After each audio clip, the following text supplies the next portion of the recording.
В Театре оперы и балета прошла пресс-конференция, посвященная фестивалю чувашской музыки. В этом году он пройдет под знаком столетия чувашской автономии. Поэтому организаторы праздника решили удивлять публику новшествами и приглашенными гостями. Фестиваль чувашской музыки «Театр оперы и балета» проводит уже 9-й год. Сейчас он будет посвящен празднованию столетия чувашской автономии. Потому к организации подошли более серьезно, подчеркивает директор театра Валерий Клементьев. Фестиваль откроется 27 февраля большим гала-концертом. Открывать будет наш концерт, специально созданное к этому мероприятию музыкальное произведение Антона Кивашева «Родные узоры». Специально, то есть молодой талантливый композитор создает новую музыкальную симфоническую миниатюру. К этому фестивалю у нас каждый солист в новом костюме готовит свои чувашские произведения. Такого тоже не было. У нас, как обычно бывает, все хотят выходить на сцену, на фестивалях особенно. Но поставлена задача, должны выходить все, и новые произведения должны быть.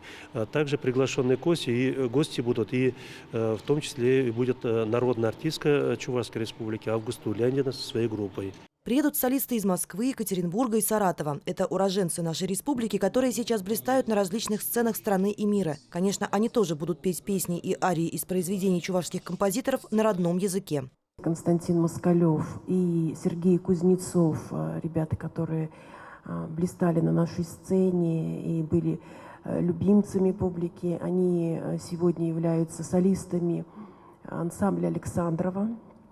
Они нашли возможность приехать на этот фестиваль и украсить и концерт открытия фестиваля, и оперу «Нарспи». Также в программе опера «Шевармань», балет «Сарпеге» и сольный концерт Дмитрия Семкина в зеркальном фойе. На пресс-конференции организаторы фестиваля особо подчеркнули, что Чувашия – это край не только 100 тысяч песен, но и прекрасных классических музыкальных произведений, которые каждый житель должен знать. Это наша чувашская классика, мы ею дорожим.